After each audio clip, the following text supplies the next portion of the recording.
சிங்கப்புணரியில் தீப்பந்தங்களுடன் வெண்சாமரம் திருடிய கழுவனுக்கு தண்டனை கொடுக்கும் வினோத திருவிழா.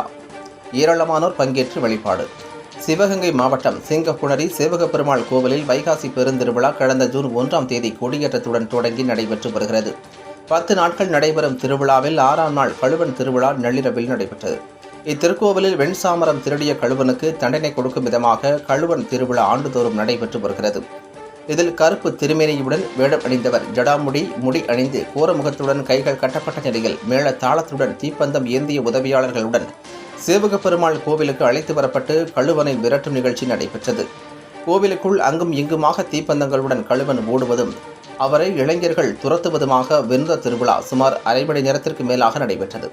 இத்திருவிழாவை வேறெங்கும் காண முடியாத நிகழ்வாகும். சுற்றுப்பகுதிகளில் இருந்து ஏராளமான பக்தர்கள் பொதுமக்கள் தரிசனம் செய்து கண்டு ரசித்தனர்.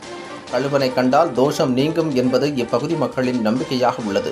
இத்திருவிழா மதுரை மன்னர் கூன்பாண்டியன் காலத்தில் அவருக்கு ஏற்பட்ட வெப்ப நோயை குணப்படுத்த திருஞான சம்பந்தரால் திருநீற்று பதிகம் பாடப்பட்டு திருநீர் பூசி மன்னனின் வெப்ப நோயை குணப்படுத்தப்பட்டதாக வரலாறு. அப்போது வைணவர்களுக்கும் சைவத்திற்கும் ஏற்பட்ட போட்டியில் தோற்ற வைணவர்களை கழுவேற்றப்பட்டதை மையமாக கொண்டு இவ்விழா ஆண்டுதோறும் கழுவன் திருவிழாவாக தொன்று தொட்டு நடைபெற்று வருகிறது என்பது குறிப்பிடத்தக்கது.